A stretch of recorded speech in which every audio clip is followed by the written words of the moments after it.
Doctor محمد رفیع الدین صاحب اپنی کتاب قرآن اور علم جدید کی میں ایک بڑا خوبصورت جملہ لکھتے ہیں جس میں وہ یہ وضاحت کرتے ہیں کہ اسلام کی اصل قوت کیا ہے اور اسلام کا اصل زوال کیا ہے۔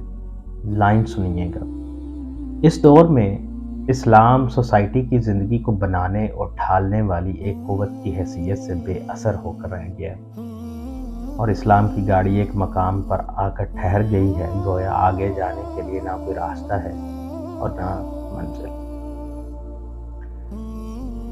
ڈاکٹر صاحب کے نزدیک اسلام کی اصل قوت اس کی سماج کے اندر اثر پذیری ہے، اور اسلام کا اصل زوال اس کا سماج میں اثر پذیر نہ ہونا ہے، اور ہم من حیث الامہ اس وقت اس زوال کا شکار ہیں۔